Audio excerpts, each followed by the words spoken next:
नमस्कार, आप देख रहे हैं लाख टके की बात। मैं हूं अनुराग दीक्षित। अगले आधे घंटे में लाख टके की बात में हम आपको देश और दुनिया की तमाम अहम खबरें बताएंगे, लेकिन सबसे पहले बात करते हैं कोरोना की, जिसका सबसे ज्यादा कहर महाराष्ट्र में देखा जा रहा है। बीएमसी ने नई गाइडलाइंस बनाई हैं और महाराष्ट्र के एक शहर में संपूर्ण लॉकडाउन लगा दिया गया है।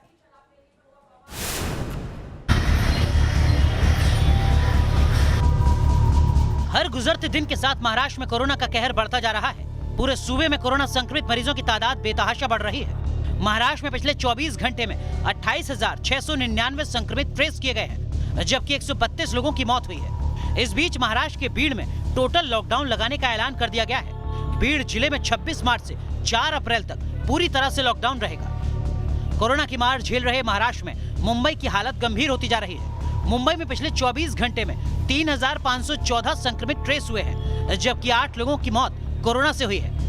मुंबई का अंधेरी वेस्ट का इलाका कोरोना संक्रमण का नया हॉटस्पॉट बनता जा रहा है। इस वार्ड में सबसे ज्यादा कोरोना संक्रमण के मामले आ रहे हैं। संक्रमण के बढ़ते मामलों के मद्देनजर बीएमसी ने जुहू बीच बंद करने की तैयारी शुरू कर दी है। मुंबई में कोरोना के बढ़ते मामलों को देखते हुए बीएमसी ने बड़ा फैसला लिया है। बीएमसी ने गाइडलाइंस जारी कर दी।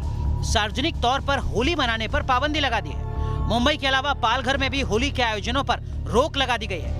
लोगों के घरों से बाहर निकलने पर मास्क पहनने पर जोर दिया जा रहा है। बिना मास्क पहने लोगों से जुर्माना वसूला जा रहा है।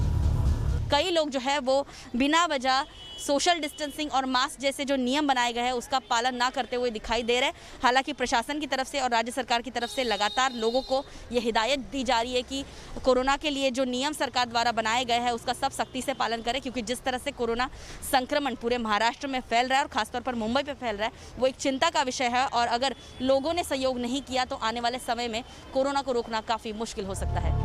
मुंबई में संक्रमण के बढ़ते मामलों के मद्देनजर मुंबई के अस्पतालों में तैयारियां तेज कर दी गई हैं। मुंबई के कुछ अस्पतालों में कैजुअल्टी को बंद कर दिया गया है और कुछ जगहों पर ओपीडी को बंद करने की तैयारी की जा रही है। वजह है अस्पताल स्टाफ में संक्रमण ना फैले।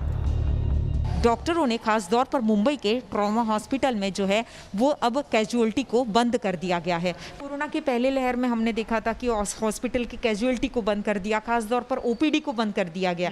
क्या आने वाले दिनों में यदि मामले और ज़्यादा राज्यों में बढ़ते हैं तो क्या ओपीडी भी बंद की? हाँ, ओपीडी भी बंद करने की ज़्यादा शक्यता है। अगर इसी तरह से बढ़ते जाए तो हम ओपीडी भी बंद करना पड़ सकता है, क्योंकि हमें जो हमने कहा है सोशल डिस्टेंसिंग इससे प्रॉब्लम हो सकता है। डॉक्टर राजेंद्र बचाव जी का यही कहना है कि कहीं ना कहीं संक्रमण के मामले डॉक्टर को भी चपेट में ले सकते हैं और यही वजह है कि लोग भीड़ ना करें, इसलिए कैजुअल्टी को बंद कर दिया गया। आने वाले समय में यदि मामले लगातार बढ़ते हैं तो शायद ओपीडी को भी बंद करने का निर्णय कभी भी अस्पताल प्रशासन ले सकता है। वीडियो जर्नलिस्ट अनिल शिंदे के साथ श्वेता गुंसे, न्यूज नेशन, मुंबई। वैसे महाराष्ट्र के बाद अब देश की राजधानी दिल्ली में भी कोरोना का फिर सिर उठाना डरा रहा है। पिछले 24 घंटे में देश की राजधानी दिल्ली में कोरोना के 1100 से ज्यादा मामले सामने आ चुके हैं। कोरोना के संक्रमण के चलते दिल्ली सरकार ने सार्वजनिक त्योहार पर रोक लगा दी है।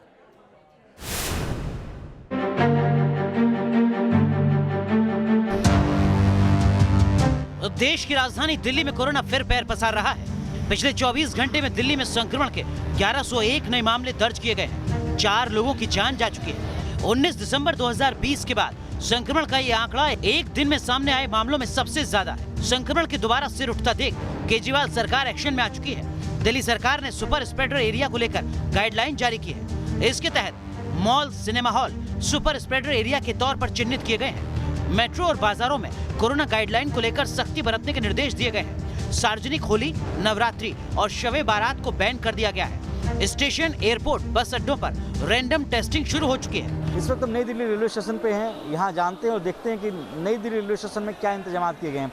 आप यहाँ देख सकते हैं कि यहाँ पे RT-PCR जो सेंटर है, टेस्टिंग सेंटर है, वो बनाया गया है कि अगर किसी को लगता है कि कोरोना के लक्षण हैं या फिर वैसा कोई फील हो रहा है तो यहाँ पे वो टेस्ट करा सकते हैं। हालांकि सरकार चाहे जो दावे करे, जितनी गाइडलाइन जारी कर दे, जब तक जनता कोरोना संक्रमण को लेकर संजीदा नहीं होती तब तक सरकारी कोशिशें कामयाब होती नहीं दिख सकती और जनता है कि मानने को तैयार नहीं। कोरोना खत्म हो गया क्या? हमारी तरफ से तो खत्म है। खत्म है? लगातार फिर बढ़ रहे हैं। कहाँ कोरोना? दिल्ली में खूब आ रहे हैं। नोएडा में धारा 144 लग चुकी है। कहाँ हो आप? ऐसा है बड़े भाई, लग जरूर चुकी है 144, लेकिन कोरोना का कहीं नाम निशान होगा तभी तो। कुछ भी नहीं है सर, वही हवा है, वही दिन है, वही समय है, कुछ भी नहीं है, ये सब बवाल है।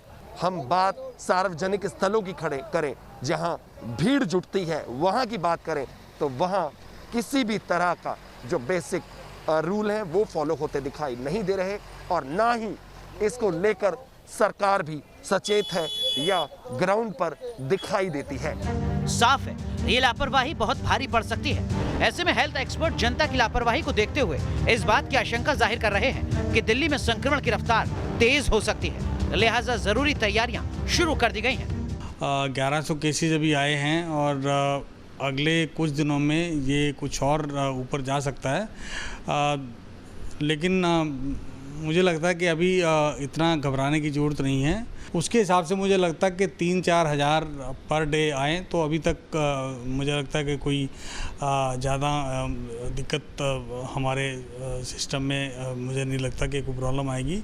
दिल्ली में कोरोना के बढ़ते मामलों के मद्देनजर 25 मार्च से दिल्ली नोएडा बॉर्डर पर रैंडम टेस्टिंग का ऐलान किया गया है। हालांकि इसके लिए न बॉर्डर बंद किए जाएंगे और न ही ट्रैफिक को रोका जाएगा। Team news nation. तो सुना आपने जानकार को, वो कह रहे हैं कि जिस रफ्तार से कोरोना एक बार फिर बढ़ रहा है देश की राजधानी दिल्ली में, आने वाले वक्त में यह आंकड़ा 1100 से बढ़कर 4000 भी पहुंच सकता है। लेकिन चुनौती यहीं खत्म नहीं होती है, क्योंकि कोरोना के लक्षणों में एक बड़ा बदलाव देखा गया है। अब कौन से हैं कोरोना के नए लक्षण, देखिए इस रिपोर्ट में।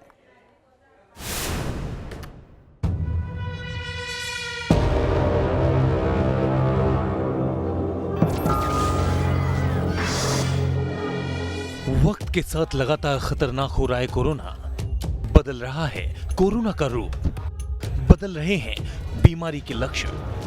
बीमारी के ऐसे सिम्टम जिसे आप नजरअंदाज करते रहे हैं, उसे लेकर सावधान रहने की जरूरत है।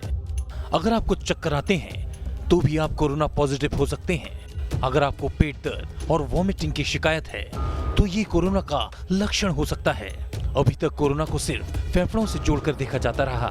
देश में दूसरी लहर की दस्तक के साथ ऐसे मामले सामने आ रहे हैं जो सिर्फ बुखार और सांस लेने में दिक्कत तक सीमित नहीं है। न्यूज़ नेशन के साथ खास बातचीत में राजीव गांधी सुपर स्पेशलिटी अस्पताल के निदेशक ने इसका खुलासा किया। कल ही मेरी क्लिनिशियन से बात हो रही थी।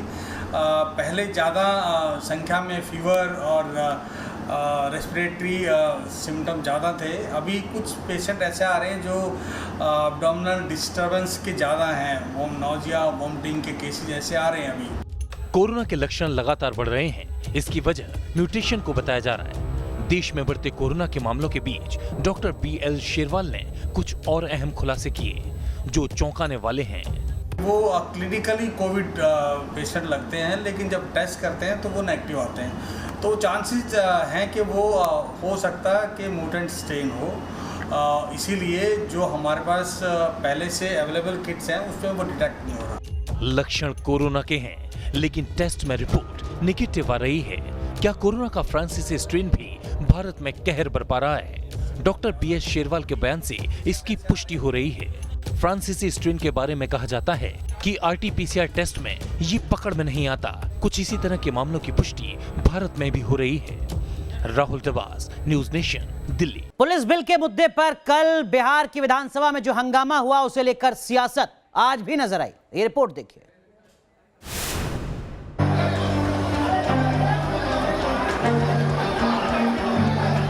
कह रहे ना, इस कानून के तहत तो पूर्व मुख्यमंत्री को घुस के पीटेंगे। सरकार तो बदलती रहती है, कहाँ आप लोग रहते? कार्रवाई नहीं तो विधानसभा का 5 साल तक बॉयकॉट। लालू के लाल बिफरे हुए, भारी गुस्से में, इतने गुस्से में कि लहजा धमकी भरा दिखने लगा है। कल को कोई और सत्ता में बैठेगा तो इसी का हवाला देंगे कि ऐसे हुआ था, ऐसे कर रहे हैं तो ठीक होगा। तेजस्वी की जुबान सिर्फ नीतीश कुमार के लिए ही सख्त नहीं दिखी, बल्कि वो अफसरों को भी चेतावनी देते नजर आए। ये अधिकारी लोगों को पता होना चाहिए। हमारे पास 200 फुटेज है और मेरा नाम तेजस्वी यादव है। बात ये लोग अच्छे से पहचान लें। नीतीश कुमार से लेकर अफसरशाही पर तेजस्वी के सख्त लहजा दिखाने की वजह है बिहार विधानसभा में 23 मार्च को हुआ तांडव। मंगलवार को पुलिस बिल को पास कराने को लेकर विपक्ष ने स्पीकर का घेराव किया था। इसके बाद हंगामा कुछ यूं बरपा कि मार्शल को एक्शन लेना पड़ गया। अब ये दिन आ गया कि विधायक को विधानसभा में पीटा जाएगा। और बिल कैसे पास कराया गया? सिर्फ तेजस्वी नहीं, नीतीश कुमार पूरे विपक्ष के टारगेट पर है। आज विपक्षी विधायकों ने सदन का बहिष्कार किया और विधानसभा परिसर में अपनी अलग सांकेतिक विधानसभा तक लगा दी। बिहार विधानसभा में एक अजीब सी परिस्थिति है। कल के हंगामे के बाद आज विपक्ष ने एक समानांतर व्यवस्था सदन के परिसर में लगा दी है। जी हाँ, यहाँ पर आप देख सकते हैं जो विपक्ष के तमाम विधायक हैं, ये लोग यहाँ पर एक सदन चला रहे हैं जहाँ पर एक अध्यक्ष के रूप में भूदेव चौधरी बैठे हुए हैं, जो उपाध्यक्ष के लिए जो नॉमिनेशन भी कर चुके हैं, और उनके अलावा जो तमाम माले के, कांग्रेस के, राजद के विधायक हो यहाँ पर है। यहाँ सवाल जवाब चल रहा है, ध्यान आकर्षण चल रहा है, वो सब कुछ चल रहा है जो अमूमन सदन में होता है। ललित जी, आप लोग एक पैरेलल यहाँ पर सदन चला रहे हैं। निश्चित रूप से कल जो सदन में हुई, पुलिस के बल पर सदन चलाया गया, आज तक लग रहा है इतिहास में ऐसा नहीं हुआ होगा। कल काला दिन के रूप में हुआ।